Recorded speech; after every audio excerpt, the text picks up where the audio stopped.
বহিৰাগত বিহাৰী এজাহাৰৰ ভিত্তিত দুলীয়াজনৰ এজন যুৱক প্ৰাক্তন ছাত্ৰ নেতা অসমৰ জনতাৰ নিপীড়িত জনতা আচলতে কণ্ঠ অসমীয়া জাতি আচলতে এজন সংগ্ৰামী হত্যা শংকৰজ্যোতি বৰুৱাক আচলতে যেনেধৰণে নিৰ্মমভাৱে গ্ৰেপ্তাৰ কৰিছে আজি কোৰ্টলৈ নিয়া সময়ত যেনেধৰণে হাতত হেণ্ডকাফ লগাই লৈ যোৱা হৈছে তেওঁক এই কাৰ্যত আমি ছাত্ৰ মুক্তি সংগ্ৰাম সমিতি শিৱসাগৰ জিলা সমিতিয়ে তীব্ৰ ক্ষোভ প্ৰকাশ কৰিছোঁ আৰু আমি চৰকাৰখনক প্ৰশাসনক পোনপটীয়াকৈ দাবী জনাইছোঁ যে শংকৰজ্যোতি বৰুৱাক অনতিপলমে আচলতে মুকলি কৰি দিব লাগিব।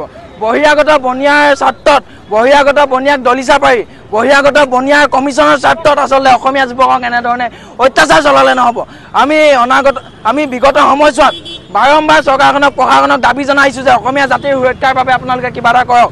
অসমীয়া জাতিৰ ওপৰত আচলতে এনেধৰণৰ নিৰ্যাতন চলালে কিন্তু আমি কোনো কাৰণতে ক্ষান্ত নাথাকিম। তাৰ পিছতো চৰকাৰখনে অসমীয়া জনতাৰ বাবে অসমীয়া যুৱকসকলৰ বাবে কোনো ধৰণে কিন্তু গুৰুত্বপূৰ্ণ পদক্ষেপ আমি লোৱা দেখা পোৱা নাই। আজি শংকৰজ্যোতি বৰুৱাৰ লগত হৈছে, কালিলৈ বেলেগৰ লগত হ'ব। এনেধৰণৰ আচলতে কাৰ্যকলাপ কোনো কাৰণতে মানি লোৱা নহ'ব।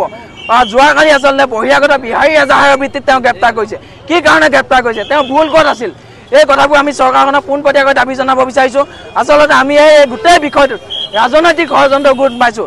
তেওঁক আচলতে ৰাজনৈতিকভাৱে কুঙা কৰি পেলাবলৈ হাত ভৰি ভাঙি পেলাবলৈ আচলতে তেওঁলোকে প্ৰচেষ্টা চলাইছে নেকি। আগতে যেনেধৰণে আচলতে ল'ৰা যায় বেলেগক ল'ৰা হ'বলৈ ৰজা হ'বলৈ নিদি আচলতে যেনেধৰণে ল'ৰাবিলাক যুৱকবিলাকক কুঙা কৰি পেলাইছিলে, তেনেধৰণে এই বিজেপি চৰকাৰখনৰ দিনত এটা চেষ্টা চলোৱা হৈছে। কাৰোবাৰ ৰাজনৈতিক চকীখন গুচি যাব বুলি তেওঁ কি এনেধৰণে ভৰিত কুঙা কৰি পেলোৱা হৈছে নেকি, ভৰি ভাঙি হাত ভাঙি কুঙা কৰি পেলাবলৈ বিচৰা হৈছে নেকি, এই প্ৰশ্নবোৰ আমি চৰকাৰখনক সুধিব বিচাৰিছোঁ। আৰু আমি প্ৰশাসন তথা চৰকাৰক পোনপটীয়াকৈ দাবী জনাইছোঁ শংকৰজ্যোতি বৰুৱাক অনতিপলমে যেনেধৰণে গ্ৰেপ্তাৰ কৰিছে অনতিপলমে মুকলি কৰি দিব লাগিব। আমি কিন্তু কোনো কাৰণতে ক্ষান্ত নাথাকিম।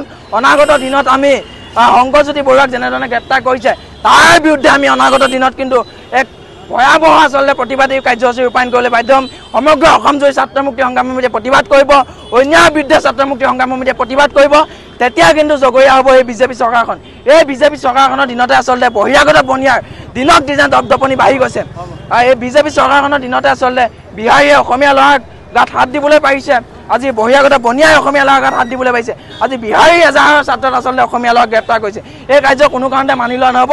আজি আমি ছাত্ৰ মুক্তি সংগ্ৰাম সমিতিয়ে এই ঐতিহাসিক শিৱসাগৰ দলমুখ চাৰিআলিৰ পৰা চৰকাৰ তথা প্ৰশাসনক পোনপটীয়াকৈ দাবী জনাইছোঁ শংকৰজ্যোতি বৰুৱাক অনতিপলমে মুকলি কৰি দিব লাগিব। অন্যথা কিন্তু অসমত আচলতে এক ভয়াৱহ পৰিস্থিতিৰ সৃষ্টি হ'বলৈ গৈ আছে।